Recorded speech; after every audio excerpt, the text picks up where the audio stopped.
ओम शांति। 6 मार्च 2023।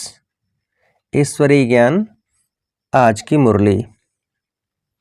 मीठे बच्चे, बाप तुम्हें नई दुनिया के लिए नया ज्ञान देते हैं, जिससे सूर्यवंशी घराना स्थापन होता है। उस घराने के तुम अभी मालिक बन रहे हो। प्रश्न: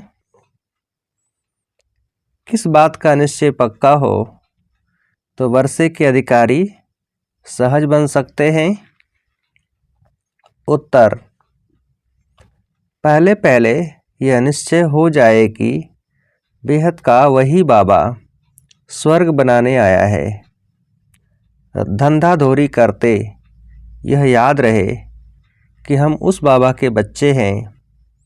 हम स्वर्ग के मालिक बनेंगे तो अपार खुशी रहेगी और सहज ही वर्षे के अधिकारी बन जाएंगे। पक्के निश्चय वाले को अपार खुशी का पारा चढ़ा रहता है। अगर खुशी नहीं होती तो समझना चाहिए कि मुझे पाई पैसे का भी निश्चय नहीं है। गीत। जिस दिन से मिले तुम हम। ओम शांति। यह महिमा किसकी हुई? परमपिता परमात्मा की। उनको कहा ही जाता है परम धाम में रहने वाला परम प्रिय परमपिता परमात्मा। तुम हो अनुभवी बच्चे, जिनको परमपिता परमात्मा ने अपना बनाया है, और तुम बच्चों ने फिर परमपिता परमात्मा को अपना बनाया है। परम अर्थात परे ते परे। अब आत्मा को बुद्धि में आता है कि हम आत्मा वास्तव में परम धाम में परमपिता परमात्मा के पास रहने वाली है। दुनिया में और किसको यह नॉलेज नहीं है। वह तो अपने को ही परमात्मा का रूप समझ लेते हैं, तो कोई नॉलेज ही नहीं रही। वह परमपिता परमात्मा जब आकर मिलते हैं तो नई बातें सुनाते हैं और नई दुनिया के लिए। नई दुनिया में है नया दिन, नई रातें। पुरानी दुनिया में है पुराने दिन, पुरानी रातें और बहुत दुख है अनेक प्रकार के। मेजॉरिटी दुखी हैं।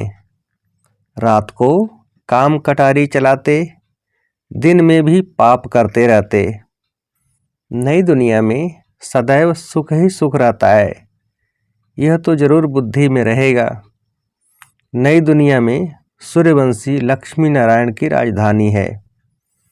ऐसे नहीं कहा जाता है कि प्रिंस प्रिंसेस की राजधानी है। राजा रानी की ही राजधानी कहा जाता है। बरोबर सतयुग में श्री लक्ष्मी नारायण का घराना है। स्वर्ग होने कारण बहुत सुख है। उस सुख के लिए तुम पुरुषार्थ करते हो, वह है पावन राजधानी। बाप तुमको उस नई दुनिया का मालिक बनाते हैं। उसी समय विश्व में और कोई घराना व धर्म नहीं होता है। जब कोई को समझाते हो तो फिर लिखाओ कि हाँ, यह यथार्थ बात है। घड़ी घड़ी रिवाइज कराने से निश्चय होगा। नई पावन दुनिया में बरोबर यथा राजा रानी तथा प्रजा पावन ही होते हैं, सदा सुखी रहते हैं। अब तो सदा दुखी हैं। संगम पर भेंट की जाती है। कलयुग अंत में क्या है और सतयुग आदि में क्या होगा। आज क्या है, कल क्या होगा। अब बेहद की रात पूरी होती है, फिर कल दिन में राज्य करेंगे। आज पतित दुनिया है, कल पावन दुनिया होगी। साधु संत आदि सब गाते हैं पतित पावन सीताराम। जब देखो ऐसा गाते हैं तो उनसे पूछना चाहिए, आप पतित पावन किसको समझ याद करते हो? पतित कौन है? पावन करने वाला कौन है? पतित दुनिया और पावन दुनिया कैसे है? जरूर पतितों को पावन बनाने वाला आएगा, तो पावन बनाकर पावन दुनिया में ही ले जाएगा।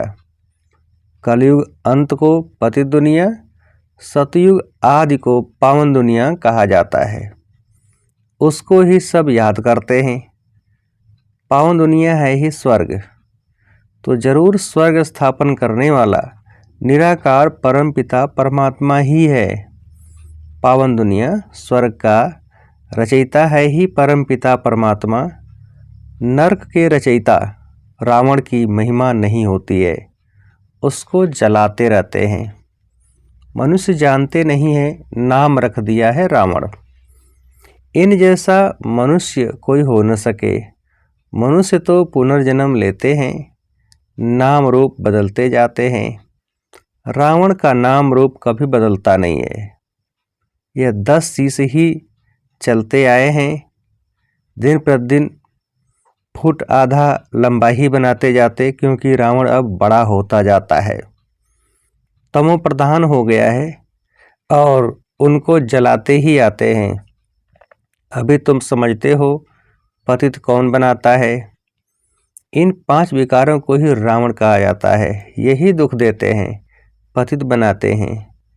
तो इन विकारों को छोड़ना चाहिए ना। साधु संत आदि बहुत करके यह विकार ही दान में लेते हैं। कहते हैं, अच्छा झूठ बोलना हमको दे दो। अक्सर करके काम विकार के लिए कहते कि मास में 1-2 बार जाओ, परंतु यहाँ तो 5 विकारों की बात है। सिर्फ एक चोर को पकड़ेंगे तो फिर दूसरे चोर चोरी करने लग पड़ेंगे। तो यह कोई को भी समझाना बहुत सहज है। पतित आत्मा महान आत्मा कहा जाता है। पतित परमात्मा महान परमात्मा नहीं कहेंगे, तो पावन कौन बनाएगा। जरूर भगवान के लिए ही इशारा करेंगे, ऊपर नजर जाएगी। भला वह कब आएंगे, उनका नाम क्या है। भारत में शिव जयंती तो प्रसिद्ध है, उनका नाम ही शिव है, और कोई नाम नहीं देते। बुद्धि में लिंगाकार ही आएगा। सोमनाथ कहेंगे तो भी बुद्धि में लिंग आएगा। अभी तुम्हारी आत्मा जानती है, परमात्मा भी हमारे जैसा ही स्टार है। यह जो सितारे हैं, उनको नक्षत्र देवता भी कहते हैं। नक्षत्र भगवान नहीं, तुम नक्षत्र सितारे हो, तुमको भगवान नहीं कहेंगे। तो परमात्मा है बिंदु, परंतु पूजा कैसे करें। तो भक्ति मार्ग वालों ने लिंग रूप बना दिया है। इतनी बड़ी चीज है नहीं। आत्मा तो छोटी बड़ी होती नहीं, तो उनको बड़ा बनाना भी रांग हो जाता है। कोई मनुष्य को परमात्मा का यथार्थ ज्ञान है नहीं। ये बड़ी महीन बातें हैं। कहते हैं एकदम बिंदी है, उनको याद कैसे करें। अरे आत्मा को अपने बाप को याद करना तो बहुत सहज है। सिर्फ बाप की महिमा न्यारी है। आत्मा तो एक जैसी ही है। आत्मा में ही अच्छे व बुरे, ऊंच नीच के संस्कार हैं। आत्मा में ही नॉलेज है। आत्मा कितनी छोटी है। मनुष्य गरीब अथवा साहूकार बनते हैं, वह भी आत्मा के संस्कार अनुसार। अभी मनुष्य परमात्मा को नहीं जानते, इस कारण आत्मा का भी ज्ञान नहीं है। उल्टा ईश्वर को सर्वव्यापी समझ लिया है। आत्मा ही यह सारा धारण करती है। आत्मा ही एक शरीर छोड़ दूसरा लेती है संस्कारों अनुसार। यह आत्मा बात करती है। मनुष्य अपने को मनुष्य समझ बात करते हैं। यहाँ अपने को आत्मा समझने की प्रैक्टिस करनी पड़ती है। हम आत्माओं को परमपिता परमात्मा पढ़ाते हैं। मनुष्य तो कह देते आत्मा निर्लेप है। अगर निर्लेप है तो फिर संस्कार किस में भरते हैं। बहुत मुझे हुए हैं। नई दुनिया के लिए नया ज्ञान बाप को ही देना है। पुरानी दुनिया में रहने वाले मनुष्य दे नहीं सकते, तो बाप को जानना चाहिए ना। भक्तों को भगवान से वर्षा लेना है। भक्ति भी चली आती है।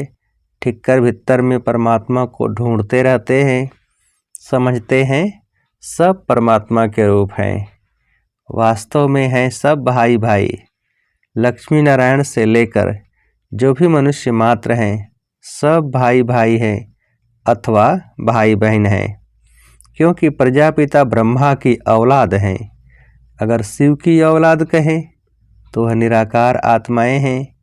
ब्रह्मा के बच्चे बहन भाई जिस्मानी हो जाते, परंतु फिर गृहस्थ व्यवहार में आने से भाई बहन का भान भूल जाते हैं। अगर वह ज्ञान रहे तो फिर विकार में भी न जाएं। अभी फिर बाप समझाते हैं, तुम विकार में न जाओ। तुम एक बाप के बच्चे भाई बहन हो। अभी ब्रह्मा सामने बैठे हैं, तुम उनके बच्चे बीके हो। यह युक्ति है गृहस्थ व्यवहार में रहते पवित्र बनने की। जनक का भी मिसाल है ना। पहले सिर्फ एक एक बात का निश्चय हो जाए कि बाप आया हुआ है स्वर्ग बनाने, बस यह तीर लग जाए तो झट बाप का बन जाएं। बाप कहते हैं तुम हमारा बन जाओ तो हम तुमको स्वर्ग का मालिक बनाएंगे। निश्चय है कि यह वही बेहद का बाप है। हम वर्षा जरूर लेंगे। मनमना भव मध्याजी भव। कितनी सहज बात है। धंधाधोरी करते बुद्धि में यह स्मृति रहे कि हम बाबा के बच्चे हैं। हम स्वर्ग के मालिक बनेंगे तो यह खुशी रहेगी। यह 84 जन्मों का चक्र है। 84 जन्म सिर्फ सूर्यवंशी देवी देवताओं का ही है।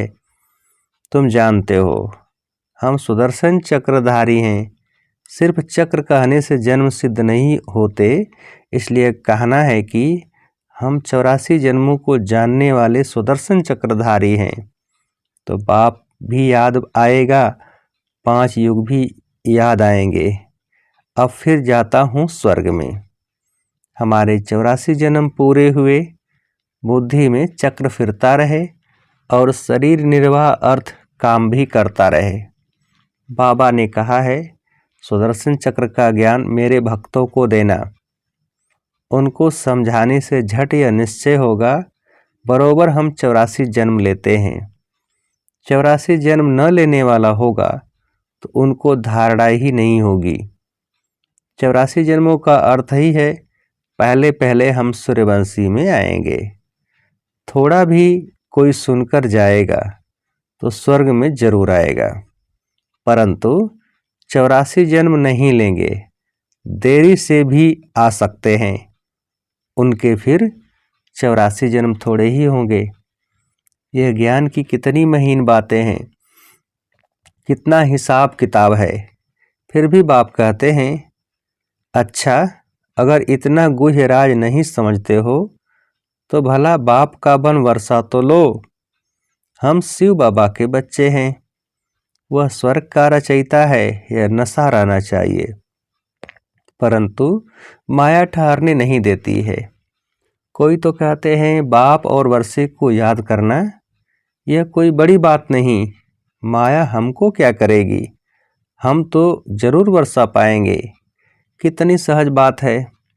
कोई को तीर लग जाए तो बाप और वर्षे को याद करते बहुत खुशी में रहें। जब तक खुशी नहीं आती तो बाबा कहेंगे पाई पैसे के निश्चय वाले हैं। पक्के निश्चय वाले को खुशी का पारा बहुत चढ़ा रहता है। कोई राजा के पास संतान नहीं होती है तो कहते हैं किले के अंदर जो पहले पहले आएगा उनको गोद में लेंगे। फिर क्यों लग जाती है, मैच में भी क्यों लगती है, दूध की बोतलों पर भी क्यों लगती है। पहला नंबर जाने के लिए सवेरे उठकर जाए खड़े रहते हैं, नहीं तो समझते हैं फिर ठहरना पड़ेगा। तो यहाँ भी बाबा के गले का हार बनने के लिए क्यों है, सारा मदार पुरुषार्थ पर है। बाप को याद करना यह बुद्धि की दौड़ है, बाकी काम आदि भल करते रहो। आत्मा की दिल याद दे हथ कारडे। आशिक मासूक एक जगह बैठ थोड़े ही जाते हैं, कामकाज आदि सब कुछ करते बुद्धि उनके तरफ रहती है। तो यहाँ भी बुद्धि एक के साथ चाहिए जो हमको स्वर्ग का मालिक बनाता है। जो टाइम मिलता है उसमें पुरुषार्थ करो। गृहस्थ व्यवहार में भी रहना है। यह कोई कर्म संन्यास नहीं है, शरीर निर्वाह तो करना ही है। बाप अब ब्रह्मा तन में आकर कहते हैं, मैं तुम्हारा बाप हूँ, हम तुमको स्वर्ग का मालिक बनाता हूँ, तुम हमको अपना नहीं बनाएंगे। मेरे बने हो तो अब मेरे साथ योग लगाओ, और मेरे बनकर फिर तुम पवित्र नहीं रहेंगे, नाम बदनाम करेंगे तो बहुत सजा खाएंगे। सतगुरु के निंदक स्वर्ग के द्वार जा नहीं सकेंगे। अच्छा, बाप दादा माता पिता जिसने स्वर्ग के सदा सुख का वर्षा जिससे लेते हो, स्वदर्शन चक्रधारी बन राज्य भाग्य लेते हो, ऐसे बाप दादा का सिकिलधे बच्चों को याद प्यार और गुड मॉर्निंग। रूहानी बाप की रूहानी बच्चों को नमस्ते। हम रूहानी बच्चों की रूहानी बाप को नमस्ते। धारणा के लिए मुख्य सार। पहली पॉइंट, बाप के गले का हार बनने के लिए बुद्धि की दौड़ लगानी है, याद की यात्रा में रेस करनी है। दूसरी पॉइंट, शरीर निर्वाह अर्थ कर्म करते सुदर्शन चक्र फिराना है, कभी भी सतगुरु का निंदक नहीं बनना है, नाम बदनाम करने वाला कर्म नहीं करना है। वरदान, अपने बचे हुए तन मन धन को ईश्वरी कार्य में लगाकर जमा करने वाले सदा सहयोगी भव। अपने बचे हुए तन मन धन को ईश्वरी कार्य में लगाकर जमा करने वाले सदा सहयोगी भव। विस्तार, यादगार में जो गोवर्धन पर्वत को उठाने में हरेक की अंगुली दिखाई है, यह आपके सहयोग की निशानी है। चित्र में बाप का साथ भी दिखाते हैं तो सेवा भी दिखाते हैं। अभी आप बच्चे बाप दादा के सहयोगी बने हो तब यादगार बना है। भक्ति में तो तन मन धन जो कुछ लगाया उसमें 99% गंवा दिया, बाकी जो 1% बचा है उसे अब सच्ची दिल से ईश्वरीय कार्य में लगाओ तो फिर से पदम गुणा जमा हो जाएगा। स्लोगन, जो निर्माण बनते हैं उन्हें स्वतः सर्व का मान प्राप्त होता है। जो निर्माण बनते हैं उन्हें स्वतः सर्व का मान प्राप्त होता है। अच्छा, ओम शांति।